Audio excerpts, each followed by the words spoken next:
What if I told you that the reason you can get surgery without screaming in agony is because some guy in the 1800s decided to knock himself out with ether just to see what would happen? Welcome to the absolutely bonkers world of human experimentation, where scientists basically treated themselves and others like lab rats to advance medicine. And honestly, it's a miracle any of us survived to tell these stories. Before we dive into this medical madness, let me be crystal clear about something. None of what you're about to hear should be attempted at home. These people were either incredibly brave, completely insane, or both.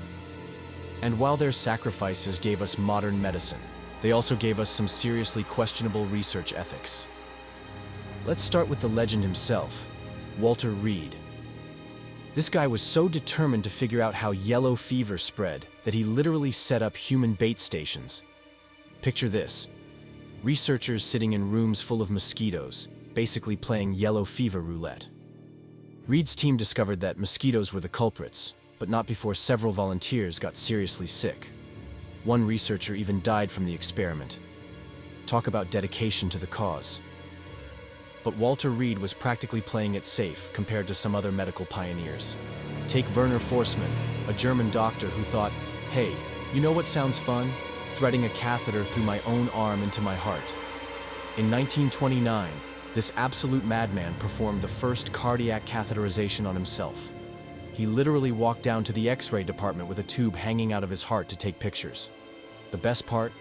His colleagues thought he was nuts and tried to stop him. Spoiler alert, he won a Nobel Prize for this stunt. Then there's the story of Barry Marshall, who basically gave himself an ulcer to prove a point. For decades, doctors believed stress and spicy food caused stomach ulcers. Marshall suspected bacteria were the real culprit, but nobody would listen. So what did he do? He drank a culture of Helicobacter pylori bacteria like it was a protein shake. Within days, he developed gastritis, proving his theory. He then cured himself with antibiotics and revolutionized ulcer treatment forever. Speaking of self-experimentation, let's talk about the scientists who discovered anesthesia. These guys were basically the original party animals of medicine. William Morton and his colleagues were huffing ether like it was going out of style, all in the name of science. They'd knock themselves unconscious just to see how long they'd stay out. One researcher reportedly spent so much time experimenting with chloroform that his friends started calling him Chloroform John.